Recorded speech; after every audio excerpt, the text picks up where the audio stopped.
पहल की गई है, जिसके हम पार्ट हैं और जिसका भी रथ का इनाग्रेशन मुख्यमंत्री साहब जो है परभनी में करेंगे और वहीं से पूरे महाराष्ट्र के लिए जो है विकसित कृषि का जो भारत सरकार का जो है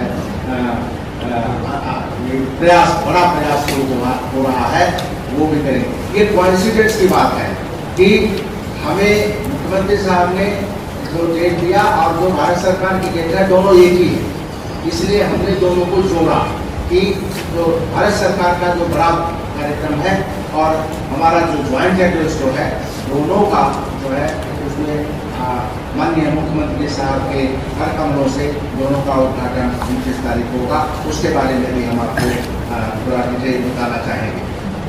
बढ़ती जनसंख्या जैसे अनेक चुनौतियों के चलते राज्य के कृषि उत्पादन पर प्रभाव पड़ा। इन परिस्थितियों में राज्य के चारों कृषि विश्वविद्यालयों द्वारा किसानों के लिए खेती में शाश्वतता, हम इंद्रधनुषी जो है विकास की बात कृषि में कर रहे हैं। इंद्रधनुषी, रेनबो रिवोल्यूशन, आप सब ने सुना है, green revolution, white revolution, blue revolution, yellow revolution. इस तरीके से हम अब सब कलर जिसे कहते हैं इंद्रधनुषी रिवोल्यूशन की तरफ जो है भारत सरकार का और राज्य सरकार का हम जो है इंद्रधनुषी रिवोल्यूशन, अब वो शाश्वत हो, स्टेबल हो, कंटिन्यू हो, सस्टेनेबल हो, ये प्रयास है लेकर के आने का। जो है इन परिस्थितियों में राज्य के चारों विश्वविद्यालयों द्वारा किसानों के लिए खेती में शाश्वतता सुनिश्चित करने के लिए विभिन्न फसलों की उत्पादकता बढ़ाने के लिए 36 नई किस्में और 21 कृषि उपकरण और 247 रिकमेंडेशन लेकर के हम जो है इसके दिन के कार्यक्रम में आ रहे हैं। इतनी नई टेक्नोलॉजी जो है उनका समावेश होगा महाराष्ट्र कृषि में, महाराष्ट्र के शेतकरी के लिए, महाराष्ट्र की खेती के लिए।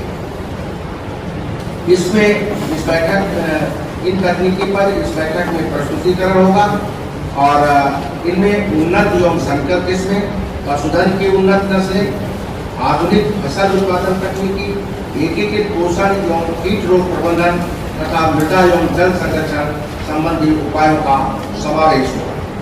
ये बैठक केवल सिफारिशें प्रस्तुत करने का माध्यम नहीं है हमारे पत्रकार बंधु, बल्कि कृषि क्षेत्र में वास्तविक स्थिति का अध्ययन कर अस्थायी और दीर्घकालिक समाधान खोजने का एक महत्वपूर्ण मंच है। वैज्ञानिक दृष्टिकोण से समाधान सुझाव दिए जाएंगे। ये बैठक 3 दिनों के लिए आयोजित की जाती है। ये पहले दिन का उद्घाटन समारोह लोक प्रतिनिधियों की उपस्थिति में संपन्न होगा। इसके बाद 3 तकनीकी सत्रों का आयोजन किया जाता है। पहले तकनीकी सत्र में कृषि से संबंधित विभागों के निदेशक जो राष्ट्रीय अनुसंधान केंद्रों की ओर से प्रस्तुत किया जाएगा और इसमें हमारे प्रदेश के जो प्रिंसिपल सेक्रेटरी एग्रीकल्चर और एग्रीकल्चर कमिश्नर और पोखरा के हमारे चीफ, ये सभी उपस्थित उनके प्रेजेंस में और वैज्ञानिकों के प्रेजेंस में, ताकि कोई कम्युनिकेशन गैप न रहे। जो वैज्ञानिक कहते हैं और जो नीति निर्धारक सुनते हैं और जो इम्प्लीमेंटर उसको लेना करवाने, वो एक मंच में हो, ताकि किसी तरीके का कम्युनिकेशन गैप न हो। ये अवधारणा जो हमारी बनी है ज्वाइंट एड्रेस की, मैं दोबारा कहना चाहता हूँ कि ऐसा प्रबंध, ऐसा अरेंजमेंट दूसरे राज्यों में नहीं है।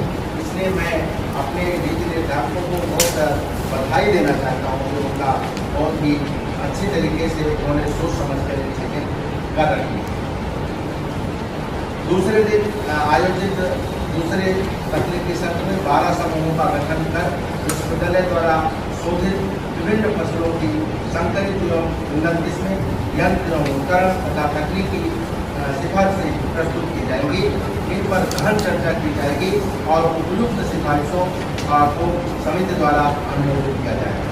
तीसरे दिन की समारोहीय तकनीकी सत्र में 2 दिन में प्रस्तुत सभी अनुसंधानों, निर्णयों एवं समिति द्वारा दी गई सामान्य सिफारिशों का प्रस्तुतिकरण किया जाएगा और उसे पूरे कार्यवृत्ति को अनुमोदन कर बैठक का समापन किया जाएगा। चारों विश्वविद्यालयों की संकरित एवं उन्नत किस्में, यंत्र एवं उपकरण तकनीकी सिफारिशें, उनका अनुमोदन